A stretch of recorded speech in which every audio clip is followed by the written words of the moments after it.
Dans une salle d'audience bondée, une fillette de 7 ans traverse la pièce dans un blazer immense, pose son cartable par terre et dit au juge « Je suis l'avocate de ma mère ». Personne ne respire. Ce qui semblait impossible se transforme en quelque chose que personne, pas même la loi, n'était préparé à affronter. Partie 1.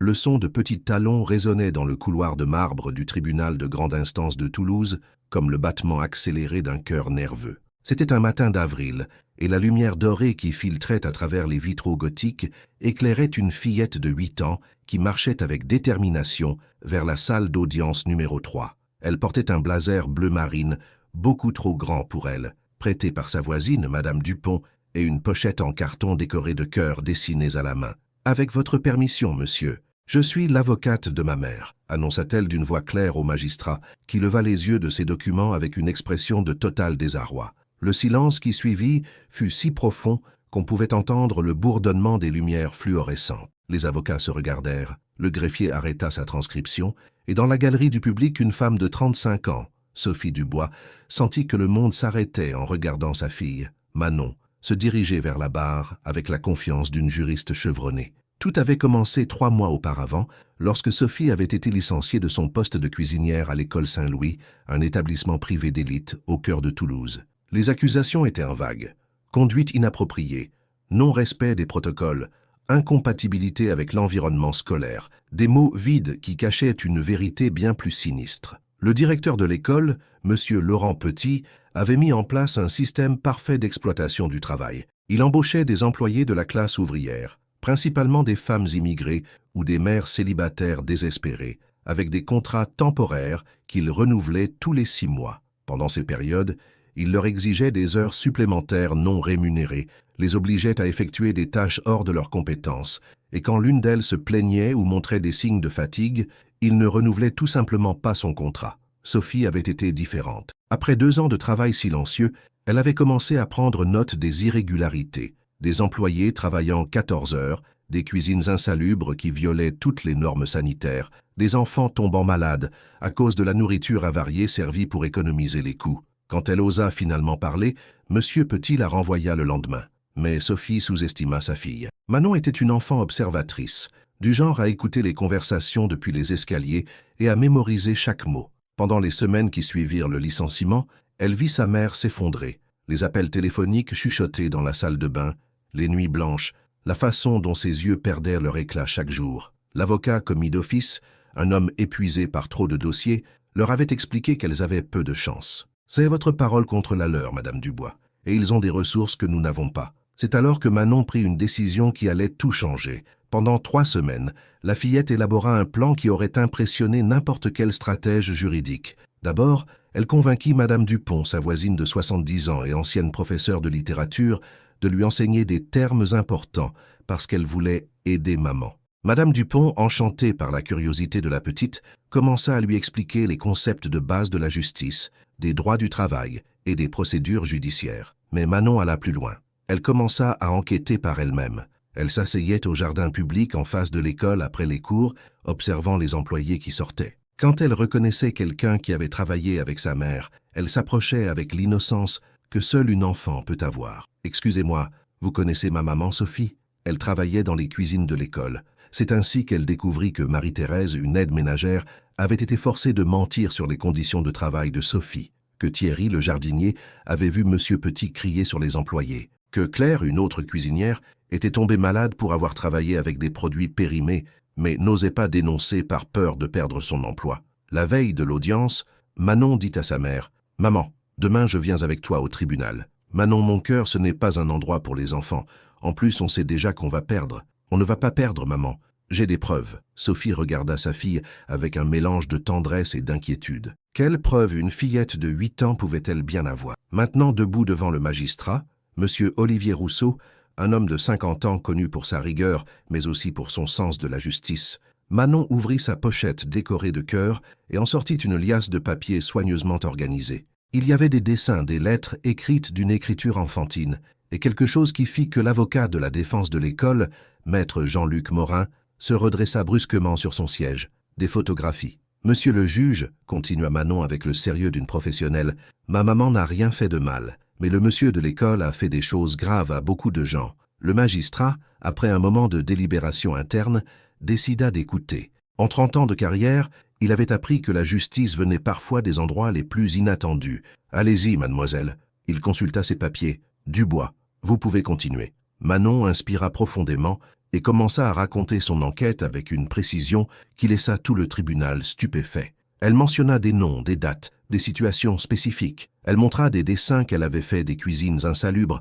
basés sur les descriptions de sa mère. Elle lut des témoignages qu'elle avait recueillis auprès d'autres employés, écrits dans son cahier d'écolière de sa propre main enfantine, mais avec un contenu d'une précision dévastatrice. Mais la véritable bombe arriva quand elle sortit une enveloppe froissée de sa pochette. « Et j'ai aussi ça, dit-elle, en tendant au juge un enregistrement sur un vieux téléphone portable. C'est Monsieur Petit qui parle avec un autre monsieur de comment tromper les employés. » Le silence qui suivit fut si dense qu'il semblait avoir un poids physique. Maître Jean-Luc Morin, l'avocat de la défense de l'école, se leva brusquement. « Je proteste, votre honneur. Cette représentation est irrégulière. Vous ne pouvez pas permettre à une mineure... » « Asseyez-vous, maître, » ordonna le magistrat d'une voix ferme. « La mineure exerce son droit d'être entendue en tant que témoin indirect, et d'après ce que je vois, elle a des informations pertinentes pour l'affaire. » Pendant que l'enregistrement était diffusé, une conversation entre M. Petit et l'administrateur de l'école, où ils discutaient ouvertement de comment faire taire les employés à problème, Manon regarda sa mère. Sophie avait les larmes aux yeux, mais pour la première fois depuis des mois, c'était des larmes d'espoir. Le magistrat demanda une suspension de 2 heures pour examiner toutes les preuves présentées par la fillette. Pendant ce temps, quelque chose d'extraordinaire commença à se produire dans les couloirs du tribunal. L'histoire s'était répandue. Un étudiant en droit qui attendait son tour pour un stage avait enregistré avec son téléphone le moment où Manon était entrée en se déclarant avocate de sa mère. La vidéo d'à peine 30 secondes commença à circuler sur WhatsApp entre étudiants, puis arriva aux professeurs, aux journalistes et finalement aux réseaux sociaux. Lorsque le tribunal reprit, il y avait une petite foule dans les couloirs. Des journalistes locaux, des voisins du quartier de Sophie, des mères d'autres élèves de l'école et même quelques employés actuels et anciens de Saint-Louis qui, inspirés par le courage d'une fillette de 8 ans, avaient décidé de se présenter. Quand le magistrat revint dans la salle, son expression avait complètement changé. « Madame Dubois, » annonça-t-il solennellement, après avoir examiné les preuves présentées par votre représentante, ce tribunal ordonne la suspension immédiate de votre licenciement et l'ouverture d'une enquête exhaustive sur les pratiques de travail de l'école Saint-Louis. Le cri de joie qui s'éleva de la galerie du public fut si spontané que le magistrat dut frapper son marteau plusieurs fois pour rétablir l'ordre. Mais ce n'était que la première victoire. En dehors du tribunal, Maître Jean-Luc Morin parlait au téléphone avec quelqu'un d'une voix basse et urgente. Monsieur Laurent Petit, le directeur de l'école, avait déjà reçu plusieurs appels de parents inquiets. Et sur les réseaux sociaux, le hashtag « Jacques, la petite avocate de Huitens » commençait à devenir viral. Manon, inconsciente de la tempête médiatique qu'elle avait déclenchée, s'accrocha à la main de sa mère en sortant du tribunal. « J'ai bien fait, maman. » Sophie s'agenouilla devant sa fille, prit son visage entre ses mains et lui dit « Tu as été parfaite, mon amour. » Mais cela ne fait que commencer. Et elle avait raison. Ce qu'aucune d'elles ne savait, c'est que la petite enquête de Manon avait révélé quelque chose de bien plus grand qu'une simple affaire de licenciement abusif. Elle avait exposé la pointe d'un iceberg de corruption qui impliquait non seulement l'école Saint-Louis, mais aussi un réseau d'institutions éducatives privées, fonctionnant sous le même système d'exploitation. Cette nuit-là, alors que Toulouse se préparait à dormir, 3 choses se passaient simultanément. Monsieur Laurent Petit tenait une réunion d'urgence avec d'autres directeurs d'écoles privées. Un groupe de journalistes enquêtait sur d'autres cas similaires inspirés par l'histoire de Manon. Et la fillette, dans sa petite chambre, écrivait dans son journal avec son stylo préféré « Aujourd'hui, j'ai aidé maman. Demain, je vais aider plus de mamans. » Avez-vous déjà senti qu'une seule personne, quel que soit son âge, pouvait changer le monde? Dites-nous en commentaire de quelle ville vous nous regardez et aimez si vous croyez que nous méritons tous la justice. Et n'oubliez pas de vous abonner, car cette histoire ne fait que commencer. Partie 2. Les rayons du soleil matinal filtraient à travers les stores de la petite chambre de Manon quand le son insistant du téléphone la réveilla. Il était 6h30 du matin ce samedi, et sa mère était déjà levée, parlant à voix basse depuis la cuisine. « Oui, je comprends. Non, nous n'avons parlé à aucun journaliste. Comment ça? C'est dans le journal. » Manon glissa silencieusement dans le couloir jusqu'à la cuisine, où elle trouva sa mère les cheveux en bataille et une expression de panique sur le visage. Sur la table, il y avait 3 journaux différents, et tous affichaient sa photographie sortant du tribunal la veille. La plus jeune avocate de France titrait « La dépêche du midi ». Fillette de 8 ans dévoile un scandale éducatif, proclamait Sud-Ouest. Mais ce qui frappa le plus, Sophie, fut le titre du Figaro, la petite défenseuse qui a mis le système en échec. « Maman, qu'est-ce qui se passe ?» demanda Manon en se frottant les yeux. Sophie raccrocha le téléphone et s'agenouilla devant sa fille, prenant ses petites mains dans les siennes. « Mon cœur, il semble que ce que tu as fait hier était très important. Toute la ville parle de toi. C'est grave ? Non, mon amour, mais cela signifie que des choses inattendues vont se produire. » Comme une prémonition, la sonnette de la maison commença à retentir avec insistance. Puis, des coups à la porte, des voix depuis la rue criant le nom de Manon. Sophie s'approcha de la fenêtre, et ce qu'elle vit la laissa sans voix. Il y avait au moins 20 personnes sur le trottoir, certains avec des caméras, d'autres avec des pancartes, plusieurs avec des fleurs et des jouets pour Manon. « Madame Dubois, France 3 Occitanie, pourrions-nous vous parler ? Manon, tu es notre héroïne. Nous voulons rencontrer la petite avocate. » À ce moment-là, Madame Dupont apparut par la porte arrière, haletante après avoir sauté la petite clôture qui séparait leur jardin. « Sophie, ma fille, cela devient incontrôlable. Tu dois partir d'ici quelques heures. » C'est Madame Dupont qui les emmena par la porte arrière jusqu'à sa propre voiture, évitant la foule qui s'était rassemblée à l'entrée principale. Alors qu'elle conduisait dans les rues pavées du quartier des Carmes, Sophie recevait appel après appel. Des avocats offrant leurs services gratuits, des producteurs de télévision voulant faire un documentaire, des politiciens promettant leur soutien, et même une maison d'édition intéressée par la publication des mémoires de la plus jeune avocate de France. Mais tous les appels n'étaient pas de soutien. Madame Dubois avait dit une voix grave et menaçante la veille au soir. « Il serait préférable que vous et votre fille fassiez profil bas. Il y a des personnes importantes qui ne sont pas contentes du scandale que vous avez provoqué. » Sophie n'avait pas parlé à Manon de cet appel, mais elle n'avait pas pu dormir de la nuit. Pendant ce temps, dans un élégant bureau du centre de Toulouse, M. Laurent Petit tenait une réunion de crise avec 5 directeurs d'autres écoles privées prestigieuses de la ville. La table en acajou reflétait les visages tendus d'hommes habitués à contrôler les situations qui faisaient maintenant face à quelque chose de complètement inattendu. Une fillette de 8 ans avait publiquement exposé leur méthode. « La situation est sous contrôle pour l'instant, disait maître Jean-Luc Morin, l'avocat qui avait représenté l'école la veille. Mais si cela s'aggrave, si plus d'employés osent parler, alors nous nous assurons qu'ils ne parlent pas, l'interrompit M. Petit froidement. Nous avons des accords de confidentialité avec la plupart. Et ceux qui n'en ont pas, eh bien, ils ont toujours besoin de leur emploi. Laurent, tu parles d'intimidation. Cela pourrait nous causer des problèmes légaux encore plus importants. Des problèmes plus importants qu'une fillette exposant nos méthodes à la télévision nationale, parce que c'est ce qui va se passer si nous n'agissons pas maintenant. Ce que M. Petit ne savait pas, c'est qu'au même moment, à seulement 3 kilomètres de distance, une autre réunion avait lieu. Dans le petit appartement de Marie-Thérèse, l'aide ménagère qui avait menti sur les conditions de Sophie, 6 anciens employés de différentes écoles privées de la ville s'étaient rassemblés. Le courage de Manon avait allumé quelque chose en eux. « Moi aussi j'ai dû mentir, disait Claire, l'ancienne cuisinière. Ils m'ont dit que si je ne signais pas une fausse déclaration sur Sophie, ils ne me donneraient pas de référence pour trouver un autre travail. Moi, ils m'ont fait travailler malade pendant l'épidémie de grippe l'année dernière, ajouta Thierry le jardinier. Quand j'ai demandé un jour de congé pour me rétablir, ils m'ont menacé de me licencier. Mes enfants vont à l'école publique parce que je ne peux pas me payer d'école privée, murmura Françoise, une autre aide ménagère. C'est ironique que je nettoie des écoles où mes propres enfants ne pourraient jamais étudier, pendant que les directeurs vivent comme des rois. Marie-Thérèse, qui était restée silencieuse, parla finalement. J'ai les enregistrements. Tous les regards se tournèrent vers elle. Pendant 2 ans, j'ai enregistré des conversations sur mon téléphone. Au début, c'était pour me protéger, au cas où il m'accuserait de quelque chose.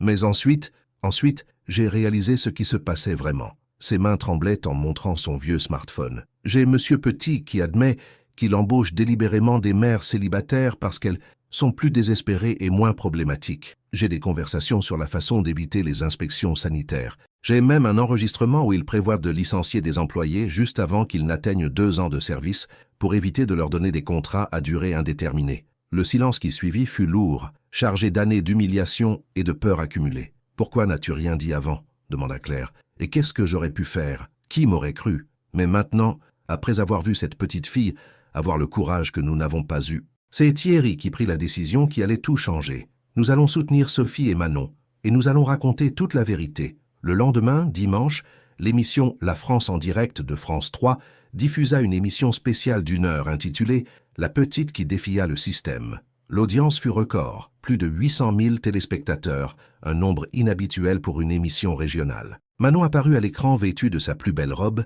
assise à côté de sa mère sur le canapé de Madame Dupont. La journaliste, Madame Camille Martin, une femme expérimentée connue pour sa sensibilité à l'égard des sujets sociaux, mena l'entretien avec le soin que méritait une mineure. « Manon, pourquoi as-tu décidé d'aider ta maman ? Parce qu'elle me dit toujours que, quand quelque chose ne va pas, il faut le réparer. Et ce qu'ils ont fait à ma maman, ça n'allait pas. N'as-tu pas eu peur de parler devant le juge ?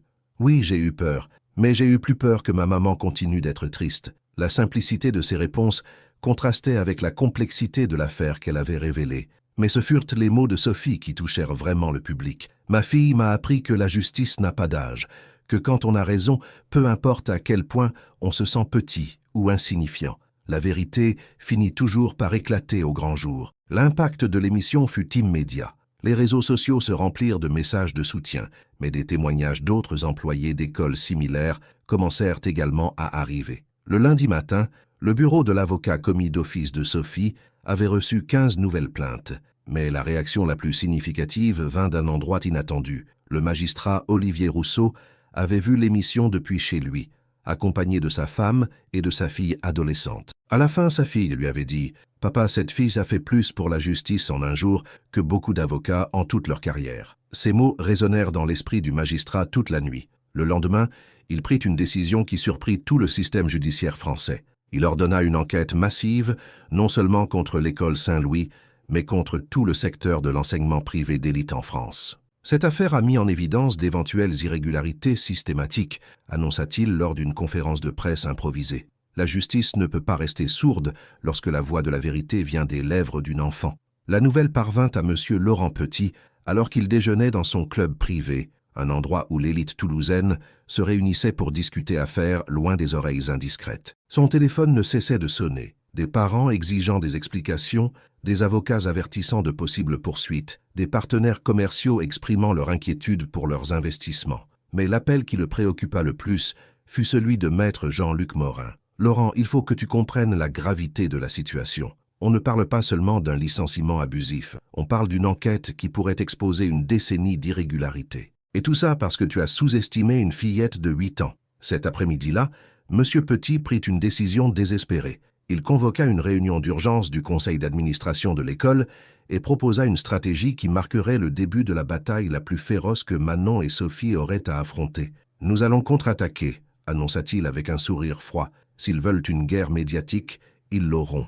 Mais nous avons des ressources qu'elles ne peuvent même pas imaginer. » Ce que M. Petit ne savait pas, c'est que Manon, depuis la fenêtre de sa chambre, avait vu 2 hommes en costume se tenir au coin de sa rue pendant les 2 dernières heures, prenant des photos de sa maison. Ce qu'il ne savait pas, c'est que Marie-Thérèse avait déjà remis ses enregistrements au magistrat Rousseau. Et ce qu'il ne savait certainement pas, c'est que la petite avocate de 8 ans préparait son prochain coup. Cette nuit-là, alors que Toulouse dormait, Manon écrivait dans son journal « Le monsieur méchant de l'école est en colère. Maman est inquiète, mais Madame Dupont dit que quand on a raison, on ne peut pas s'arrêter. Demain, je vais aider plus de mamans qui sont tristes comme l'était la mienne. » Au bas de la page, avec son crayon rouge préféré, elle dessina un cœur et écrivit « La justice est plus forte que la peur ». Partie 3. Le lundi se leva gris sur Toulouse, avec des nuages épais qui semblaient annoncer la tempête.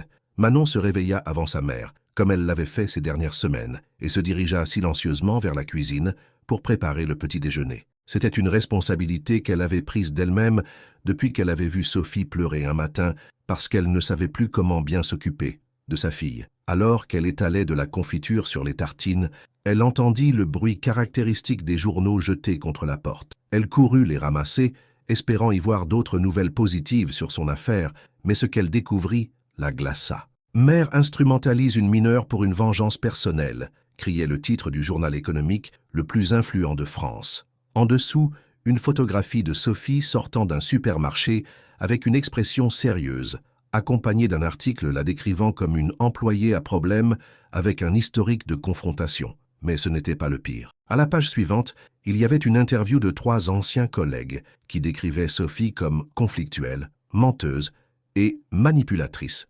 Manon ne reconnaissait aucun des noms, mais les accusations étaient dévastatrices. Sophie Dubois a toujours été problématique, disait l'un des témoignages anonymes. Elle se plaignait constamment de tout, créait une mauvaise ambiance entre les employés et plusieurs fois nous l'avons vue emporter de la nourriture à la maison sans permission. Quand Sophie se réveilla et vit les journaux, son visage perdit toute couleur. « Manon, mon cœur, il faut que tu comprennes quelque chose de très important. Il y a des gens qui vont dire des choses méchantes sur nous, mais cela ne signifie pas que c'est la vérité. Pourquoi mentent-ils, maman? Parce que quand tu dis la vérité sur des personnes puissantes, parfois elles se fâchent et essaient de te faire passer pour la méchante. » Le téléphone commença à sonner. Cette fois, ce n'étaient pas des journalistes voulant des interviews positives. C'étaient des gens qui criaient, insultaient, accusaient Sophie d'utiliser sa fille pour gagner de l'argent et la menaçaient de lui donner une leçon. La stratégie de M. Laurent Petit fonctionnait. Pendant le week-end, il avait engagé l'une des firmes de relations publiques les plus prestigieuses de Paris,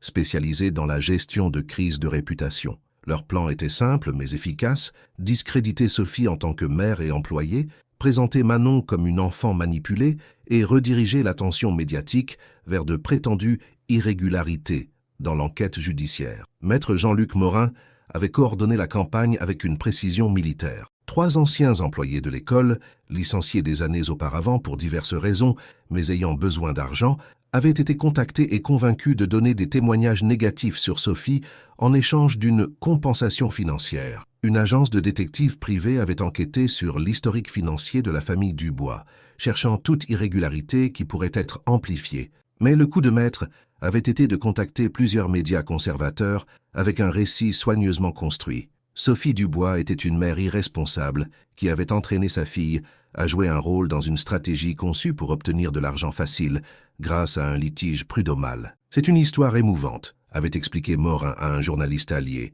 Mais quand vous l'examinez de près, croyez-vous vraiment qu'une fillette de 8 ans aurait pu recueillir toutes ces preuves toute seule? Elle est évidemment manipulée. Pour mardi, le récit avait complètement changé dans plusieurs médias. Des émissions de radio conservatrices débattaient de l'instrumentalisation des mineurs à des fins lucratives. Des chroniqueurs écrivaient des articles sur des parents qui sacrifient l'enfance de leurs enfants pour de l'argent. Des experts en psychologie infantile apparurent même, mettant en garde contre les dommages psychologiques que l'exposition médiatique pourrait causer à Manon. La pression était immense, mais ce fut lorsque la première menace sérieuse arriva que Sophie comprit la véritable dimension de ce à quoi elle faisait face. Le mercredi matin, alors qu'elle accompagnait Manon à l'école, 2 hommes s'approchèrent d'elle dans la rue. « Madame Dubois, dit l'un d'eux, un individu corpulent en costume bon marché, mon client souhaiterait vous parler. » « Quel client? Qui êtes-vous? » « Disons que nous représentons des intérêts qui seraient avantagés si vous décidiez de retirer votre plainte et de tenir votre fille éloignée des médias. Je ne sais pas de quoi vous parlez. S'il vous plaît, laissez-nous passer. » Le second homme, plus grand et avec un sourire désagréable, se posta sur leur chemin. « Mon patron est un homme généreux, Madame Dubois. Il est prêt à vous offrir une compensation significative pour que cette situation disparaisse discrètement. Et si je n'accepte pas? Eh bien, ce serait dommage qu'il arrive quelque chose à votre jolie petite fille. Les accidents arrivent, surtout quand les parents ne sont pas assez prudents. » Manon, qui était restée silencieuse, accrochée à la main de sa mère, leva les yeux vers l'homme qui les menaçait. « Ma maman n'est pas méchante, dit-elle d'une voix ferme. Et vous êtes les hommes qui ont surveillé notre maison. Je vous ai vus depuis ma fenêtre. » La précision de l'observation de la fillette surprit les hommes.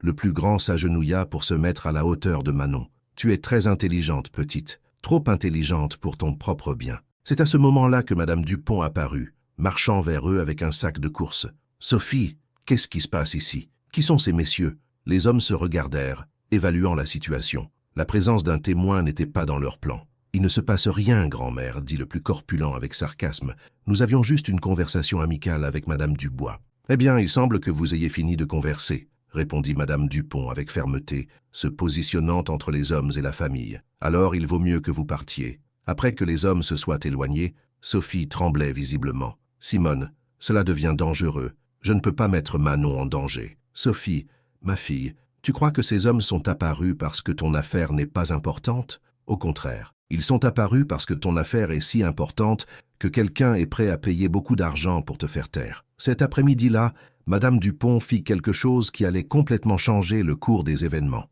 Elle appela son neveu, Monsieur Antoine Bernard, un journaliste d'investigation qui travaillait pour Le Monde à Paris. « Antoine, il faut que tu viennes à Toulouse immédiatement. J'ai une histoire qui va t'intéresser. » Antoine Bernard avait 35 ans, une solide réputation en journalisme d'investigation et une aversion particulière pour les abuseurs de pouvoir. Quand sa tante lui raconta au téléphone les menaces contre Sophie et Manon, il prit le premier train depuis Paris. « Tante, cela va bien au-delà d'une simple affaire prud'homale », dit-il après avoir écouté toute l'histoire. « C'est un réseau de corruption systématique, et quelqu'un est très effrayé pour recourir à des menaces physiques. » Antoine passa les 2 jours suivants à enquêter discrètement. Il utilisa ses contacts dans le système judiciaire, parla avec des employés actuels et anciens de plusieurs écoles privées et commença à tracer des connexions que même Sophie n'avait pas imaginées. Ce qu'il découvrit le laissa stupéfait. Monsieur Laurent Petit n'était pas simplement le directeur d'une école corrompue. Il était au centre d'un réseau qui reliait 6 institutions éducatives privées en Occitanie, toutes fonctionnant sous le même système d'exploitation du travail. Plus importante encore, ces institutions avaient des contrats de plusieurs millions d'euros avec la région Occitanie pour des programmes éducatifs spéciaux, des contrats qui étaient renouvelés année après année sans processus d'appel d'offres transparent. « Sophie !» lui dit Antoine le vendredi après-midi en lui montrant des documents qu'il avait obtenus par le biais de demandes d'accès à l'information publique. « Ton affaire ne concerne pas seulement un licenciement abusif, elle concerne la fraude à l'État, la corruption administrative et un réseau de trafic d'influence impliquant des politiciens locaux. Qu'est-ce que cela signifie pour nous? Cela signifie que Manon n'a pas seulement révélé l'injustice qui vous a été faite, elle a révélé un système qui a volé de l'argent public pendant des années tout en exploitant des travailleurs comme vous. Cette révélation arriva juste au moment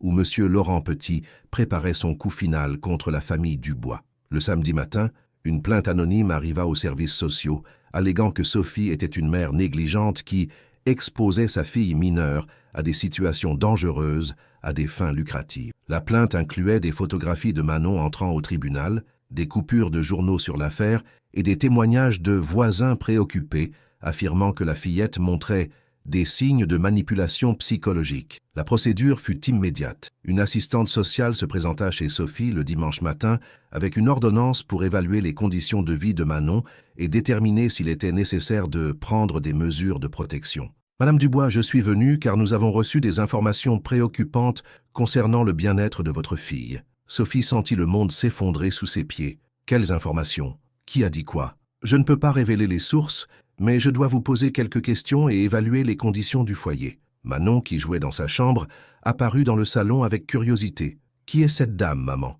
Bonjour, Manon. Je suis Hélène, mais pas la madame Dupont que tu connais. Je travaille pour aider les enfants et je suis venue te parler. » Pendant l'heure suivante, l'assistante sociale posa des questions qui furent comme des coups de poignard pour Sophie. Manon avait-elle manqué des cours à cause de l'affaire judiciaire? Avait-elle montré des signes de stress ou de comportement anormal? Sophie l'avait-elle forcée à mentir ou à exagérer les conditions de l'école? Mais ce fut Manon qui, avec son honnêteté caractéristique, fournit les réponses qui rassurèrent l'assistante sociale. « Ma maman ne m'a jamais dit ce que je devais dire au tribunal. J'ai enquêté toute seule parce que je la voyais pleurer de nombreuses nuits. Et je ne suis pas triste d'être allée au tribunal. Je suis fière parce que j'ai aidé ma maman et d'autres mamans aussi. Te sens-tu pressée par ta maman de faire des choses que tu ne veux pas faire? Non. Ma maman me dit toujours que si je ne veux pas faire quelque chose, je n'ai pas à le faire. Mais je voulais aider. » À la fin de l'évaluation, Hélène, l'assistante sociale, avait une opinion très différente de celle qu'elle s'était attendue à former. « Madame Dubois, je ne vois aucune preuve de négligence ou de manipulation. Votre fille semble être une enfant intelligente, sûre d'elle et clairement aimée. Cependant, je dois vous avertir que ces plaintes peuvent se répéter et je vous recommande de conserver des documents de toutes les activités de Manon. » Après le départ de l'assistante sociale, Sophie s'effondra sur le canapé de son petit salon, se sentant complètement dépassée. « Maman, pourquoi cette dame a demandé si tu me forçais à faire des choses ?» demanda Manon, se blottissant contre elle. « Parce qu'il y a des gens qui veulent nous séparer, mon cœur. Ils veulent que nous arrêtions de nous battre pour la justice. Vont-ils y arriver ?» Sophie regarda sa fille, cette petite guerrière de 8 ans qui avait montré plus de courage que beaucoup d'adultes qu'elle connaissait. « Non, mon amour, ils n'y arriveront pas. » Mais même en disant ces mots, Sophie savait qu'elles entrèrent dans la phase la plus dangereuse de leur bataille. Monsieur Laurent Petit avait montré qu'il était prêt à utiliser n'importe quelle tactique, aussi vile soit-elle. Qu'elle n'était qu'une femme travailleuse avec une petite fille, face à un système conçu pour protéger les puissants. Ce que Sophie ne savait pas, c'est que, tandis qu'elle luttait contre le découragement, des forces alliées se mobilisaient en sa faveur. Antoine avait publié son enquête préliminaire dans Le Monde, avec le titre « Le réseau caché derrière l'affaire de la petite avocate ». L'article détaillait les liens entre les écoles privées, les contrats publics suspects et le modèle d'exploitation du travail qui se répétait dans de multiples institutions. Le parquet national financier avait ouvert une enquête officielle basée sur le reportage d'Antoine. Et quelque chose d'encore plus important. Des employés des 6 écoles impliquées dans le réseau avaient commencé à contacter des avocats spécialisés en droit du travail, inspirés par le courage de Sophie et Manon. Mais le plus significatif était peut-être ce qui se passait dans les rues de Toulouse. Une mère nommée Corinne, dont la fille avait étudié à l'école Saint-Louis, organisa une réunion chez elle le dimanche après-midi. Elle invita d'autres mères qui avaient eu des expériences similaires avec des écoles privées d'élite. 20 femmes se présentèrent, chacune avec sa propre histoire d'employés maltraités, de services surpayés et d'un système éducatif qui semblait conçu davantage pour enrichir les administrateurs que pour éduquer les enfants. « Cette petite fille a fait ce qu'aucune d'entre nous n'a osé faire », dit Corinne. « Elle a tenu tête au système. Et maintenant, c'est à notre tour de la soutenir. » À la fin de la réunion, elles avaient décidé de former l'Association des mères pour la transparence éducative, dans le but d'enquêter et de dénoncer les irrégularités dans les institutions éducatives privées. Pendant ce temps, dans son bureau, M. Laurent Petit recevait des nouvelles de plus en plus préoccupantes. 3 parents avaient retiré leurs enfants de l'école. 2 employés avaient démissionné citant des différences irréconciliables avec la direction. Et le plus alarmant, il avait reçu une convocation du parquet national financier pour être entendu en tant que suspect. « Jean-Luc, ça nous échappe, dit-il à son avocat par téléphone. Nous avons besoin d'une solution finale. Laurent, nous avons tout essayé. Discrédit médiatique, menaces indirectes, dénonciation aux services sociaux. Rien n'a fonctionné. Cette famille est plus résistante que nous l'avions calculé. Alors nous devons être plus créatifs. » Le mardi soir, alors que Manon faisait ses devoirs à la table de la cuisine, quelqu'un jeta une pierre contre la fenêtre de sa chambre. Attachée à la pierre, il y avait une note manuscrite « Dernier avertissement. Retire la plainte ou les conséquences seront permanentes. » Sophie trouva la note en ramassant les morceaux de verre, et pour la première fois depuis que tout avait commencé, elle envisagea sérieusement la possibilité d'abandonner. Mais quand elle vit Manon concentrée sur ses mathématiques, comme si rien ne s'était passé, elle se souvint des mots de sa fille le premier jour au tribunal. « Avec votre permission, monsieur, je suis l'avocate de ma mère. » Si une fillette de 8 ans pouvait avoir le courage d'affronter un système corrompu, comment elle, sa mère, pouvait-elle envisager d'abandonner? Cette nuit-là, Sophie prit une décision qui allait définir non seulement son avenir, mais celui de nombreuses autres familles travailleuses en France. Elle appela Antoine, le journaliste. « Je veux raconter toute l'histoire, les contrats corrompus, les menaces, tout, mais à une condition. Je veux que Manon apparaisse dans l'interview. Je veux qu'il voie qu'elle n'est pas une enfant manipulée. C'est une enfant courageuse qui a décidé de se battre pour la justice. Sophie, tu es sûre? Après ça, il n'y aura plus de retour en arrière. » Il n'y a déjà plus de retour en arrière, Antoine. Nous l'avons perdu le jour où ma fille a décidé d'être plus courageuse que tous les adultes de cette ville.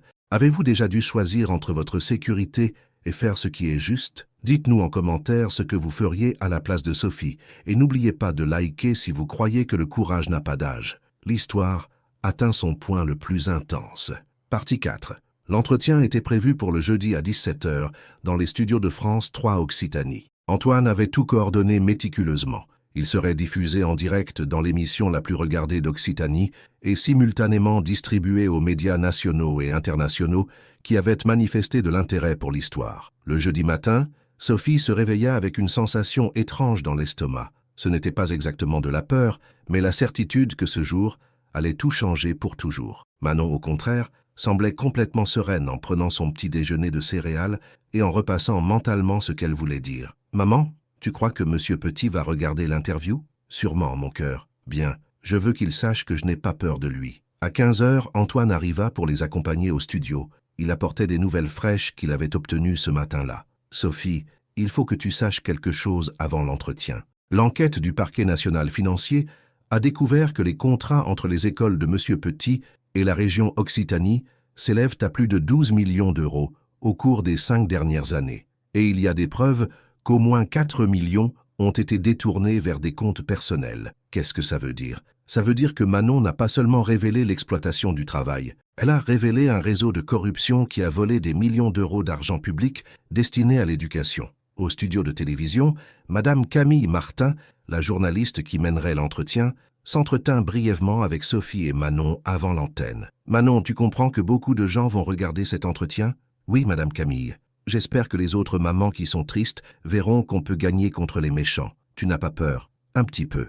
Mais ma maman dit qu'être courageux ne veut pas dire ne pas avoir peur. Ça veut dire faire ce qu'il faut, même si on a peur. » À 17 heures précises, les lumières du studio s'allumèrent et la diffusion en direct commença. « Bonsoir Occitanie. Je suis Camille Martin et aujourd'hui nous avons avec nous Sophie Dubois et sa fille Manon, protagonistes d'une histoire qui a ému non seulement notre communauté, mais tout le pays.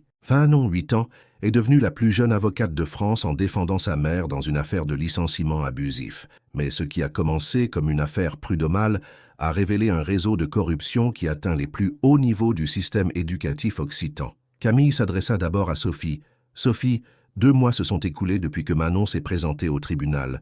Comment a été cette période pour vous ?»« Ça a été intense, » répondit Sophie avec honnêteté. « Je pensais que nous avions subi le pire quand j'ai été licenciée injustement. Mais ce qui est venu après, les menaces, les tentatives de nous séparer, la campagne pour me faire passer pour une mauvaise mère, c'était bien plus difficile que de perdre mon travail. Manon, tu comprends pourquoi certaines personnes ont dit des choses méchantes sur toi et ta maman ?»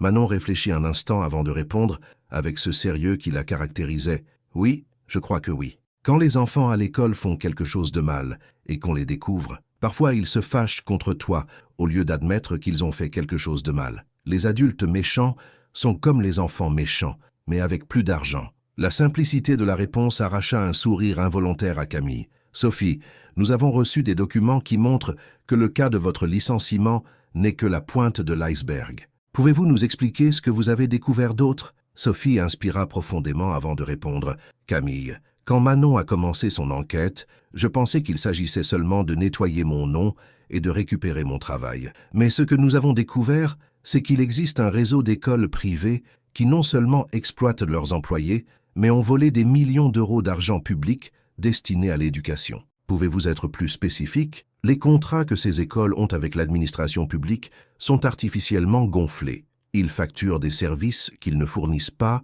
des employés qui n'existent pas, des matériaux qu'ils n'achètent jamais. Et pendant ce temps, ils obligent des travailleurs comme moi à travailler dans des conditions déplorables pour des salaires de misère. » Camille se tourna alors vers Manon. « Manon, quand tu as décidé d'aider ta maman, savais-tu que tu allais découvrir quelque chose d'aussi grand ?»« Non, Madame Camille, je voulais juste que ma maman arrête de pleurer la nuit. Mais quand j'ai commencé à parler à d'autres personnes, j'ai réalisé que beaucoup de mamans pleuraient pour les mêmes choses. Et ça, ce n'était pas bien. Qu'as-tu appris de toute cette expérience ?» Manon resta pensive un instant, puis répondit avec une maturité qui impressionna tout le monde au studio. « J'ai appris que les adultes ont parfois peur de dire la vérité parce qu'ils pensent qu'ils sont trop petits pour changer les choses.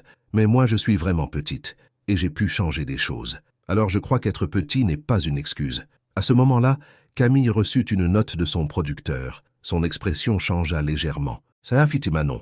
Nous venons de recevoir des informations selon lesquelles M. Laurent Petit, le directeur de l'école Saint-Louis, a été arrêté cet après-midi par la police nationale en lien avec des délits de corruption, d'abus de confiance et de fraude à l'administration publique. » Le silence dans le studio fut total pendant quelques secondes. Sophie prit la main de Manon, qui garda son calme, avec une tranquillité surprenante. « Comment vous sentez-vous en apprenant cette nouvelle ?» demanda Camille. « Soulagée, » répondit Sophie, mais aussi triste pour toutes les familles qui ont été lésées pendant des années, pendant que ce système fonctionnait en silence. Et toi, Manon? Je me sens bien parce que maintenant d'autres mamans ne pleureront pas comme ma maman pleurait, mais j'espère aussi que M. Petit apprendra à être une meilleure personne. » L'entretien continua pendant 40 minutes, durant lesquelles Sophie fournit des détails spécifiques sur les irrégularités qu'elle avait constatées, et Manon démontra à maintes reprises que, loin d'être une enfant manipulée, elle était une petite personne avec une compréhension remarquable de la justice et de la moralité. Mais le moment le plus émouvant arriva lorsque Camille leur posa des questions sur l'avenir. « Sophie, que ferez-vous maintenant? Nous allons aller de l'avant. Je vais récupérer mon travail car le tribunal a déjà ordonné ma réintégration. Mais plus important encore, nous allons nous assurer que cela n'arrive plus à d'autres familles. Comment? Nous allons travailler avec les autorités pour créer un système de supervision transparent dans les écoles privées qui reçoivent de l'argent public. Et nous allons aider d'autres familles de travailleurs qui ont été victimes de ce type d'abus. Et toi, Manon, que veux-tu faire quand tu seras grande? » Manon sourit pour la première fois de l'entretien. « Avant, je voulais être docteur. Mais maintenant, je crois que je veux être directrice d'école. Mais une bonne directrice, qui traite bien les employés et qui utilise l'argent pour aider les enfants à apprendre, pas pour s'acheter des choses chères. Pendant que l'entretien était diffusé en direct, plusieurs choses se passaient simultanément à Toulouse. Dans un commissariat du centre-ville, Monsieur Laurent Petit était entendu par la police nationale. Son arrogance initiale avait cédé la place à une coopération nerveuse lorsqu'il réalisa la quantité de preuves qu'ils avaient contre lui. Les enregistrements de Marie-Thérèse, les documents recueillis par Antoine et les témoignages de plus de 20 anciens employés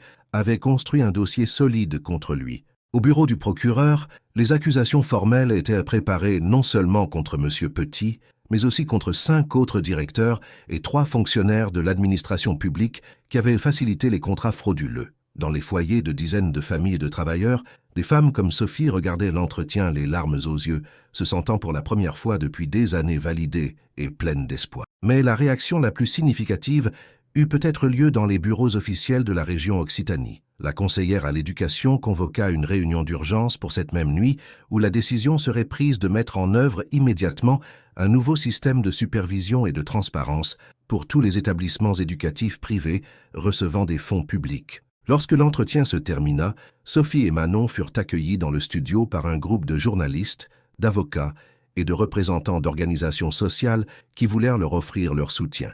Mais ce fut une femme âgée, élégamment vêtue, qui les surprit le plus. « Madame Dubois, je suis Madame Catherine Leblanc, présidente de l'Association française des femmes entrepreneurs. Nous voulons vous offrir un poste de coordinatrice de notre nouveau programme de soutien aux travailleuses victimes d'abus au travail. Pardon ?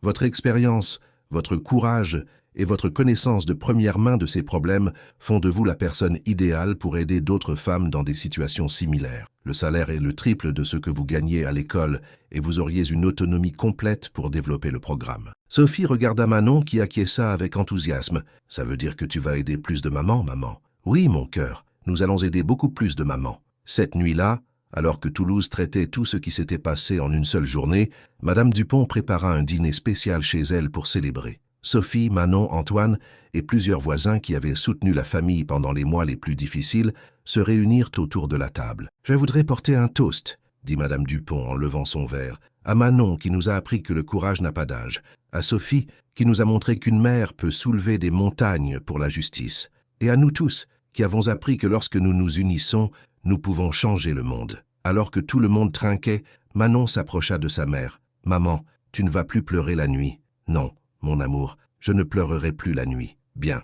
Parce que j'ai une nouvelle idée pour aider plus de gens. » Sophie sourit, mêlant la fierté à une légère appréhension de ce que sa petite révolutionnaire pourrait bien planifier maintenant. « Quelle idée, mon cœur. Je veux écrire un livre pour enfants sur comment être courageux quand les adultes font des choses méchantes, pour que d'autres enfants sachent qu'eux aussi peuvent aider. » À ce moment-là, Sophie comprit pleinement que sa fille n'avait pas seulement été la plus jeune avocate de France, elle avait aussi été la plus jeune enseignante, montrant à toute une ville le courage, la justice et l'importance de ne jamais renoncer face à l'injustice. L'affaire qui avait commencé par le licenciement injuste d'une cuisinière avait fini par exposer un réseau de corruption de millions d'euros, envoyant plusieurs criminels en col blanc en prison et créant un nouveau système de transparence éducative qui bénéficierait à des milliers de familles. Tout ça parce qu'une fillette de 8 ans avait refusé d'accepter que sa mère pleure la nuit. Partie 5. 6 mois après l'arrestation de M. Laurent Petit, Toulouse avait changé de manière que personne n'aurait pu imaginer.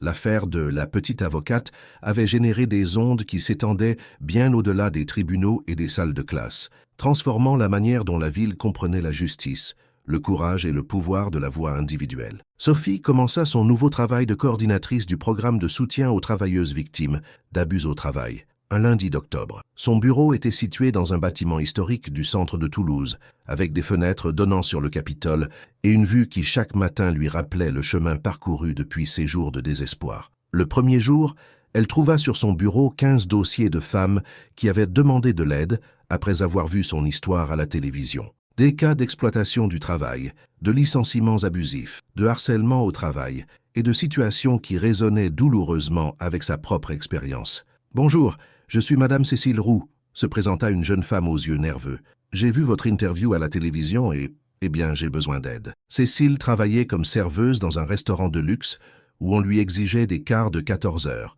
la payait moins que le salaire minimum et l'avait menacée de la licencier si elle se plaignait. Son histoire était si familière que Sophie eut un sentiment de déjà-vu. « Cécile, as-tu des preuves de ces irrégularités ?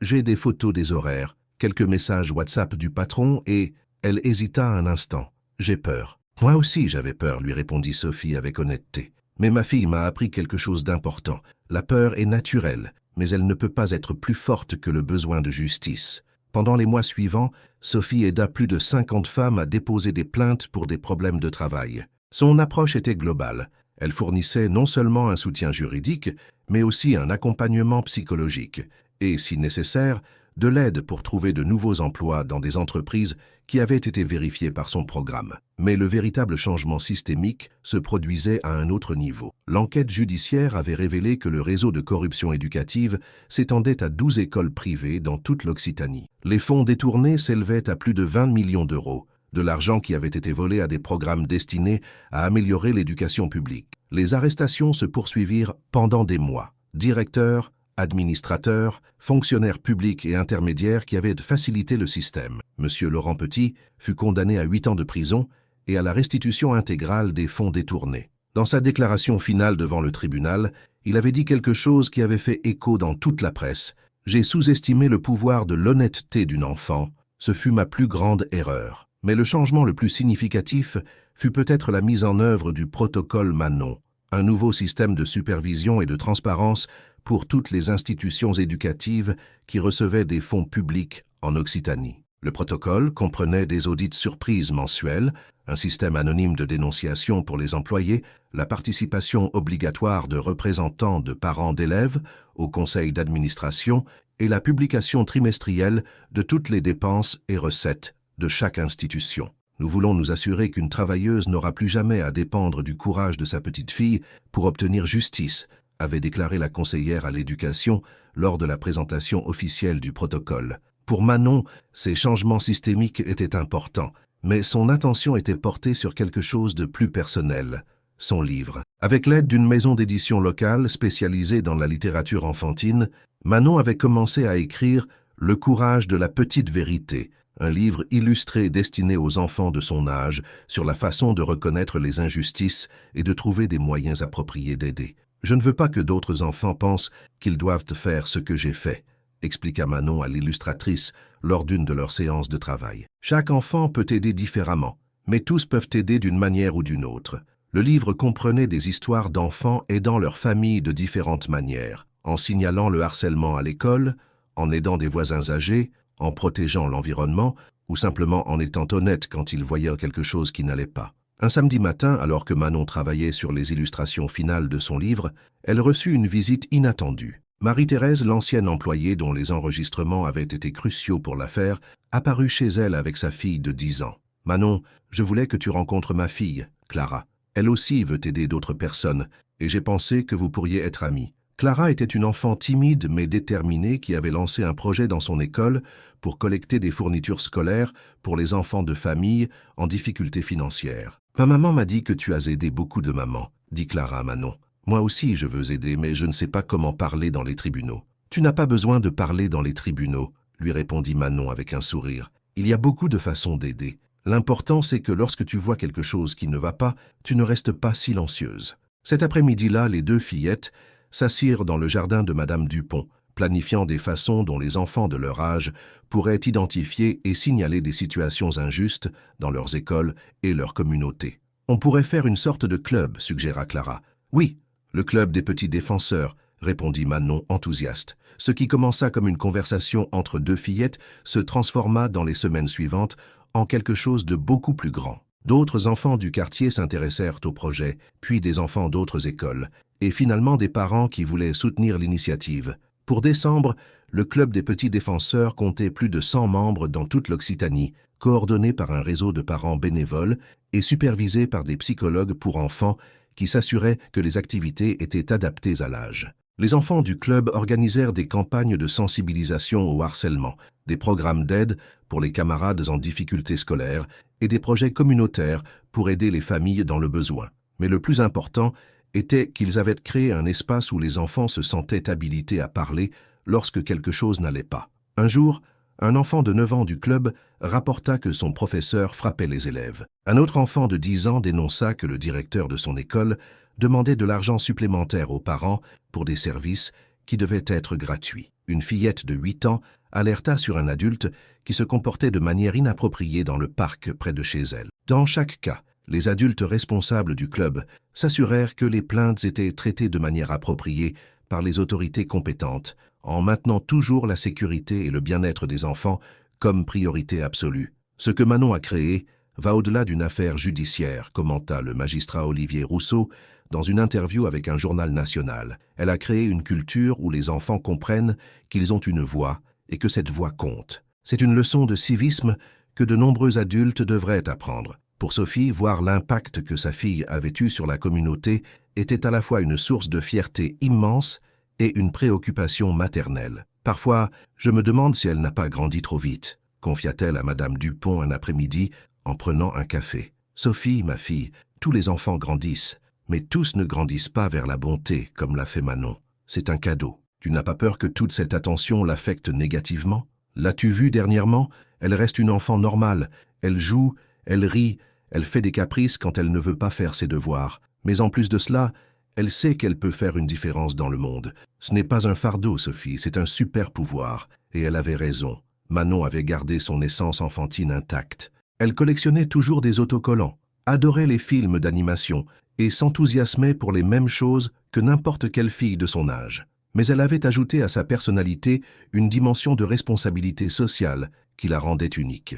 Un mardi après-midi, alors que Sophie travaillait dans son bureau, elle reçut un appel qui la surprit complètement. « Madame Dubois, je suis Madame Juliette Fournier, du cabinet de la présidente de la région Occitanie. La présidente souhaiterait vous rencontrer, vous et votre fille, pour vous remettre une reconnaissance officielle pour votre contribution à la transparence éducative dans notre communauté. » Une reconnaissance officielle? Oui, madame. Vous allez recevoir la médaille du mérite citoyen de l'Occitanie. C'est la plus haute distinction décernée par la région autonome aux citoyens qui ont apporté des contributions exceptionnelles au bien-être social. Quand Sophie raconta à Manon la nouvelle de la reconnaissance, la réaction de sa fille fut typiquement pratique. « Je dois faire un discours? Tu devras probablement dire quelques mots. »« D'accord, je sais déjà ce que je vais dire. »« Qu'est-ce que tu vas dire? » Que ce n'est pas seulement pour nous, c'est pour toutes les mamans qui ont travaillé dur et n'ont pas été bien traitées, et que les enfants peuvent aussi aider à rendre le monde plus juste. La cérémonie eut lieu un vendredi matin au Palais Niel, siège de la préfecture de Toulouse. Le grand salon était rempli de fonctionnaires, de journalistes, de représentants d'organisations sociales et de nombreuses familles qui avaient été aidées par le travail de Sophie et inspirées par l'exemple de Manon. Au moment de recevoir les médailles, Sophie et Manon montèrent sur l'estrade, main dans la main. La présidente, une femme d'âge mûr au regard sérieux mais bienveillant,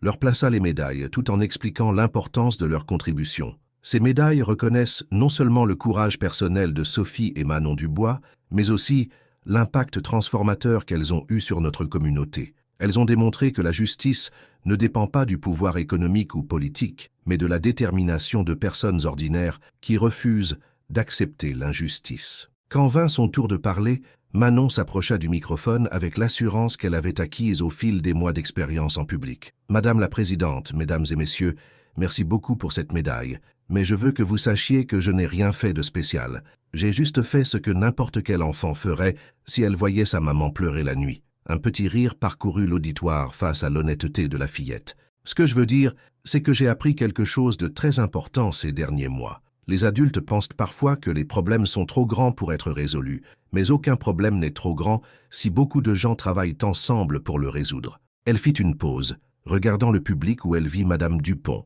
Antoine le journaliste, Marie-Thérèse, Clara et d'autres enfants du club des petits défenseurs et des dizaines de femmes qui avaient été aidées par le programme de sa mère. Je veux aussi dire que ce n'est pas la fin de notre travail, ce n'est que le début. Parce que tant qu'il y aura des enfants qui verront leurs parents être traités injustement, tant qu'il y aura des adultes qui abuseront de leur pouvoir, et tant qu'il y aura des gens qui penseront que nous, les enfants, ne pouvons pas aider, nous continuerons à travailler. L'ovation qui suivit fut si intense et prolongée que la présidente dut attendre plusieurs minutes avant de pouvoir continuer la cérémonie. Après l'événement, tandis que Sophie et Manon prenaient des photos avec plusieurs personnes présentes, une femme âgée élégamment vêtue s'approcha. « Pardon de vous déranger, je suis Madame Florence Dubois, directrice de la Fondation internationale pour les droits de l'enfant.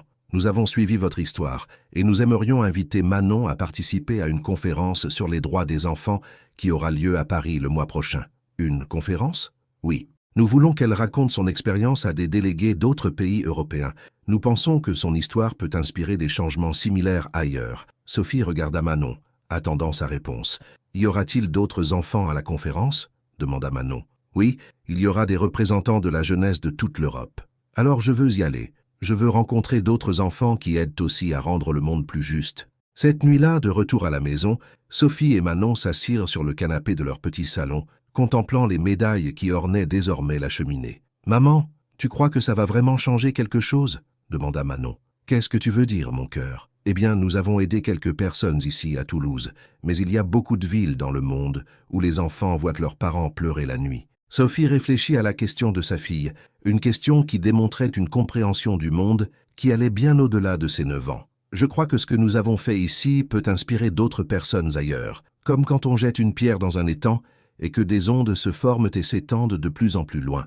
Nous sommes la pierre. Tu es la pierre, mon amour. Je ne suis que l'eau qui t'a aidé à arriver au bon endroit. » Manon sourit et se blottit contre sa mère. « Maman, je peux te demander quelque chose? »« Bien sûr. Tu es fière de moi ?» Sophie sentit ses yeux se remplir de larmes, mais c'étaient des larmes de pure joie. « Manon, mon cœur, il n'y a pas de mots dans aucune langue pour décrire à quel point je suis fière de toi. Mais plus que fière, je suis reconnaissante. » « Reconnaissante de quoi? D'être ta mère. D'avoir eu la chance d'élever une enfant qui voit l'injustice et décide d'agir, qui voit la douleur et décide d'aider, qui voit un système corrompu et décide de le changer. Tu m'as appris plus sur le courage et la justice que je n'aurais jamais pu t'apprendre. » Cette nuit-là, Manon écrivit dans son journal comme elle l'avait fait religieusement chaque jour depuis le début de toute l'aventure. Aujourd'hui, nous avons reçu de très belles médailles. Mais ce que j'ai le plus aimé, c'est de voir toutes les personnes que nous avons rencontrées ces derniers mois. Madame Dupont, qui m'a appris des mots importants, Antoine, qui a écrit notre histoire pour que plus de gens la connaissent, Marie-Thérèse, qui a été courageuse à la fin, Clara et tous les enfants du club, qui m'ont appris que je ne suis pas la seule enfant à vouloir aider. Maman m'a demandé si je suis fatigué de tout ça, mais je ne suis pas fatigué, je suis excité. Parce que maintenant je sais que quand on travaille ensemble, on peut changer des choses qui semblaient impossibles à changer. Demain, je vais continuer à travailler sur mon livre. Et le mois prochain, je vais à Paris pour rencontrer d'autres enfants de différents pays. Et après, après nous continuerons à aider plus de gens. Parce que c'est ce que font les bonnes personnes. Elles aident. Au bas de la page, comme toujours, elle dessina un cœur. Mais cette fois, il n'était pas seul. Il était entouré de nombreux cœurs plus petits, représentant toutes les personnes qui s'étaient jointes à sa cause. L'affaire qui avait commencé avec une fillette de 8 ans défendant sa mère avait évolué vers quelque chose de beaucoup plus grand, un mouvement de transformation sociale qui changeait la manière dont Toulouse, l'Occitanie et bientôt d'autres lieux comprenaient le pouvoir de la participation citoyenne et l'importance d'écouter les voix des plus vulnérables. Et tout avait commencé par 4 mots simples: « Je suis l'avocate de ma mère ». Partie 6. 2 ans après ce jour qui a tout changé, Toulouse était devenue un modèle de transparence éducative et de participation citoyenne. Le protocole Manon avait été adopté par d'autres régions françaises, et des délégations de pays européens visitaient régulièrement la ville pour étudier sa mise en œuvre. Manon, maintenant âgée de 10 ans, avait présenté son histoire lors de conférences à Paris, Lyon et même à Bruxelles et Rome. Son livre « Le courage de la petite vérité » avait été traduit en 6 langues et utilisé dans des programmes éducatifs sur les droits civiques dans les écoles de toute l'Europe. Mais pour elle, le changement le plus significatif n'était pas sa célébrité croissante, mais quelque chose de beaucoup plus personnel. Elle n'était plus la seule enfant à croire que les petits pouvaient changer le monde. Le club des petits défenseurs avait grandi pour inclure plus de 500 enfants dans toute l'Occitanie. Ils avaient aidé à résoudre des problèmes de harcèlement dans des dizaines d'écoles, avaient participé à des programmes d'aide communautaire et avaient développé un système d'alertes enfantines qui permettait aux enfants de signaler en toute sécurité des situations injustes ou dangereuses. Clara, la fille de Marie-Thérèse, qui était devenue la meilleure amie de Manon, avait développé un programme spécial pour aider les enfants dont les parents perdaient leur emploi pour avoir dénoncé des irrégularités au travail. Le programme comprenait un soutien émotionnel, une aide aux devoirs scolaires et des activités récréatives pour maintenir les enfants actifs pendant que leurs familles réglaient leur situation. Les adultes oublient parfois que quand les parents ont des problèmes, les enfants aussi souffrent expliquait Clara lors d'une présentation qu'elle avait faite à son école. Nous pouvons aider d'autres enfants à ne pas se sentir seuls pendant les moments difficiles. Sophie avait été promue directrice régionale du programme de soutien aux travailleuses victimes d'abus au travail, coordonnant désormais les efforts dans toute l'Occitanie. Son bureau avait aidé plus de 1000 femmes à résoudre des situations d'exploitation au travail et avait collaboré avec les autorités judiciaires dans l'enquête de plus de 50 cas de fraude d'entreprise. Mais le projet qui l'enthousiasmait le plus était le nouveau programme qu'elle avait développé avec le soutien de la région Occitanie, Mère Mentor, un système où des femmes qui avaient surmonté des situations d'abus au travail devenaient des conseillères pour d'autres femmes confrontées à des problèmes similaires. C'est incroyable de voir comment une femme qui, il y a 6 mois, était désespérée et effrayée, aide maintenant une autre femme à retrouver sa force, raconta Sophie à Manon lors d'un de leurs dîners de famille. C'est comme les ondes dans les temps que tu m'as expliquées il y a longtemps, répondit Manon. Chaque personne que nous aidons devient quelqu'un qui peut aider d'autres. La transformation la plus visible, cependant, avait eu lieu dans le système éducatif. Les 12 écoles qui avaient fait partie du réseau de corruption avaient été nationalisées et complètement réformées. De nouvelles administrations, de nouveaux systèmes de transparence et de nouveaux protocoles pour le traitement des employés avaient transformé des institutions qui exploitaient auparavant les travailleurs en modèles de bonnes pratiques de travail. Monsieur Laurent Petit purgeait sa peine dans une prison de Bourges. Au cours de sa 2e année d'incarcération, il avait demandé à rencontrer Sophie. Initialement, elle avait refusé la demande, mais après mûre réflexion et des conversations avec Manon, elle avait décidé d'accepter. La réunion s'est déroulée dans une salle surveillée de la prison, un espace froid et impersonnel qui contrastait radicalement avec l'élégant bureau depuis lequel M. Petit avait géré son réseau de corruption. « Madame Dubois, je voulais vous demander pardon », avait dit M. Petit, un homme visiblement vieilli et brisé, « et je voulais vous remercier. » « Me remercier ? Pour avoir eu le courage d'arrêter ce que j'avais créé. Je faisais de mauvaises choses depuis tant d'années que je ne pouvais plus m'arrêter moi-même. Votre fille m'a forcé à affronter ce que j'étais devenu. » Sophie avait écouté en silence, traitant l'apparente sincérité dans les mots de l'homme qui avait tenté de détruire sa vie. « Monsieur Petit, je n'ai pas besoin de vos remerciements, mais j'ai besoin de savoir que vous comprenez le mal que vous avez causé à tant de familles. Je le comprends. Et j'ai utilisé mon temps ici pour écrire tout ce que je sais sur des réseaux similaires dans d'autres régions de France. J'espère que cette information pourra aider à empêcher d'autres de faire ce que j'ai fait. » Lorsque Sophie raconta la réunion à Manon, sa fille réfléchit profondément avant de répondre. « Tu crois qu'il regrette vraiment, maman ? Je ne sais pas, mon cœur. Mais je crois qu'il essaie de faire quelque chose de bien pour la première fois depuis de nombreuses années. Alors j'espère qu'il y arrivera. Parce que c'est aussi mieux pour le monde si les mauvaises personnes deviennent de bonnes personnes. Cette perspective, cette capacité à voir l'humanité même chez ceux qui avaient causé du tort, était l'une des qualités qui impressionnaient le plus tous ceux qui connaissaient Manon. En mars de cette année-là, Manon reçut une invitation qui l'émut plus que toute reconnaissance officielle. L'Université de Toulouse l'avait invitée à donner une conférence magistrale à la faculté de droit dans le cadre de son programme annuel sur les nouvelles perspectives en justice sociale. L'amphithéâtre principal de la faculté était bondé. Étudiants en droit, professeurs d'université, avocats en exercice, magistrats et militants sociaux s'étaient réunis pour écouter la fillette de 10 ans qui avait transformé le concept de participation citoyenne en Occitanie. Manon monta sur l'estrade, vêtue de sa meilleure robe bleu marine, la même couleur que le blazer qu'elle avait porté ce premier jour au tribunal. Sa présence était sereine mais puissante, la présence de quelqu'un qui avait appris à parler avec une autorité morale sans perdre son humilité naturelle. « Bonjour, mon nom est Manon Dubois, et il y a 2 ans, je me suis présentée devant un tribunal en disant que j'étais l'avocate de ma mère. Aujourd'hui, je veux vous parler de ce que j'ai appris depuis lors sur la justice, le courage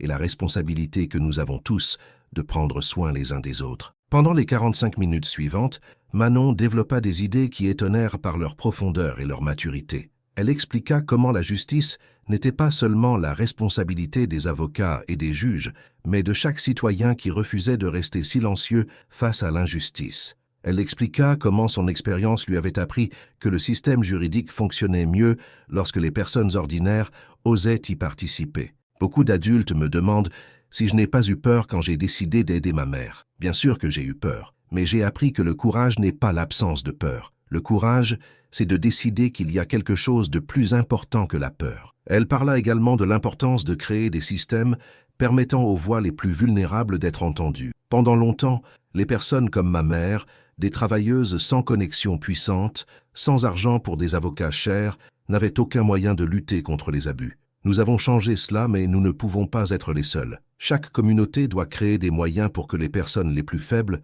puissent se défendre. Mais la partie de son discours qui impressionna le plus l'auditoire fut lorsqu'elle parla de l'avenir. Je ne serai pas une enfant pour toujours. Dans quelques années, je serai une adulte, et j'espère que d'ici là, vous, les futurs avocats, aurez créé un système de justice où aucun enfant n'aura à faire ce que j'ai fait, où aucune mère n'aura à dépendre du courage de sa petite fille pour obtenir justice, où le système fonctionnera si bien qu'il protégera tout le monde, surtout ceux qui en ont le plus besoin.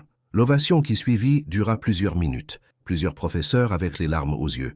Des étudiants se levèrent, non seulement pour applaudir, mais pour exprimer leur respect envers quelqu'un qui, bien que plus jeune qu'eux, avait démontré une compréhension de la justice que beaucoup mettaient des années à développer. Pendant la séance de questions qui suivit, un étudiant de 5e année lui demanda « Manon, quel conseil donnerais-tu aux futurs avocats que nous sommes ici ?» Manon réfléchit un instant avant de répondre « N'oubliez jamais que le droit existe pour protéger les gens, pas pour s'enrichir ou gagner du pouvoir. Et souvenez-vous que les personnes qui ont le plus besoin de votre aide sont souvent celles qui peuvent le moins la payer. Si vous devenez avocat mais que vous n'aidez que les gens riches, alors vous n'êtes pas de vrais avocats. » Après la conférence, le doyen de la faculté s'approcha de Manon avec une proposition surprenante. « Manon, le corps professoral a décidé de vous offrir quelque chose que nous n'avions jamais offert auparavant. Nous voulons vous nommer professeur honoraire de justice sociale de notre faculté. Cela n'impliquerait pas de responsabilité académique, mais cela vous donnerait une plateforme officielle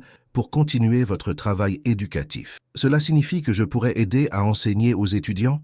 Cela signifie que vous auriez toujours une place ici pour partager vos perspectives sur la justice et la participation citoyenne. » Manon accepta la nomination, devenant la plus jeune professeure honoraire de l'histoire de l'Université de Toulouse. Cette nuit-là, lors de la fête de famille chez Madame Dupont, Sophie observa sa fille interagir avec les invités, journalistes, avocats, militants, étudiants universitaires et enfants du club des petits défenseurs, avec la même aisance et le même respect envers tous. « À quoi penses-tu » lui demanda Madame Dupont, remarquant l'expression contemplative de Sophie. « Je pense au chemin parcouru depuis ce jour où j'ai été licenciée de l'école, et je pense au chemin que Manon peut parcourir si elle continue sur cette voie. Ça t'inquiète que toute cette attention l'affecte? Parfois. Mais quand je la vois ainsi, elle montra du doigt Manon, qui expliquait patiemment à un groupe de jeunes enfants comment fonctionnait le système judiciaire. Je me rends compte que ce n'est pas quelque chose qui lui est arrivé, c'est quelque chose qu'elle est. Qu'est-ce que tu veux dire? Manon n'est pas devenue une militante pour la justice parce que notre affaire est devenue célèbre. Notre affaire est devenue célèbre parce qu'elle était déjà une militante pour la justice. Elle attendait juste l'occasion de le prouver. Plus tard cette nuit-là, quand tous les invités étaient partis et que la maison était redevenue tranquille, Manon s'assit pour écrire dans son journal, comme elle l'avait fait religieusement ces 2 dernières années. « Aujourd'hui, j'ai donné ma première conférence dans une université. C'était excitant, mais aussi un peu étrange, de parler à tant d'adultes qui en savent beaucoup plus que moi sur les lois. Mais j'ai réalisé quelque chose d'important. Je sais des choses qu'ils ne savent pas. Non pas parce que je suis plus intelligente, mais parce que j'ai vécu des choses qu'ils n'ont pas vécues. J'ai vu ce que c'est d'être petite et de devoir lutter contre des personnes puissantes. J'ai vu ce que c'est quand le système ne fonctionne pas pour des gens comme ma maman. Cela ne me rend pas meilleur qu'eux, mais cela me donne une perspective différente. Et je crois que lorsque nous combinons des perspectives différentes,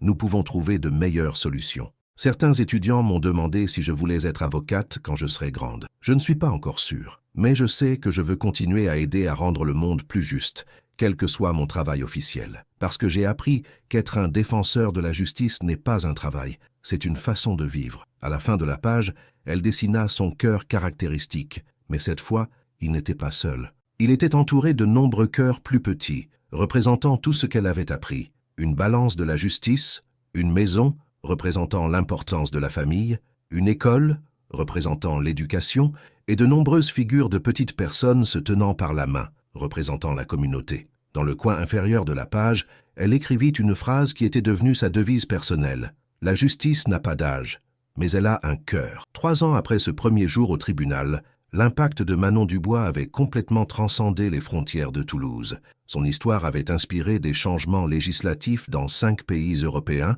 avait été adaptée dans des programmes éducatifs sur les droits civiques et avait fait d'une fillette de 10 ans l'une des voix les plus respectées du mouvement international pour les droits de l'enfance. Mais pour Manon, la véritable mesure de son succès ne résidait pas dans les reconnaissances internationales ou dans les traductions de son livre. Elle résidait dans quelque chose de beaucoup plus simple et puissant. Des mères comme la sienne n'avaient plus à pleurer seules la nuit, car elles savaient désormais qu'elles avaient une communauté qui les soutiendrait si elles osaient lutter pour la justice. Et des enfants du monde entier apprenaient qu'ils n'étaient jamais trop petits pour faire une différence, tant qu'ils avaient le courage de parler quand quelque chose n'allait pas. L'héritage de la petite avocate n'était pas seulement une affaire juridique gagnée ou un système éducatif réformé. C'était la preuve vivante que la justice, lorsqu'elle est défendue avec courage et amour, n'a pas de limite d'âge, de classe sociale ou de pouvoir économique. C'était la démonstration que parfois, les voix les plus puissantes pour changer le monde viennent dans les plus petits paquets, mais avec les plus grands cœurs. Et ainsi se termine l'histoire de Manon, la fillette qui a refusé d'accepter que sa mère pleure la nuit, et qui, ce faisant, a enseigné à toute une ville que la justice n'est pas un privilège des puissants, mais un droit pour tous. Qu'avez-vous pensé de cette histoire? Connaissez-vous quelqu'un qui, comme Manon, a eu le courage de lutter contre l'injustice? Dites-nous en commentaire de quelle ville vous nous regardez. Partagez cette histoire si vous pensez que d'autres doivent l'entendre et abonnez-vous à notre chaîne pour plus d'histoires inspirantes. Parce que nous avons tous une petite Manon en nous, attendant le bon moment pour défendre ce qui est juste.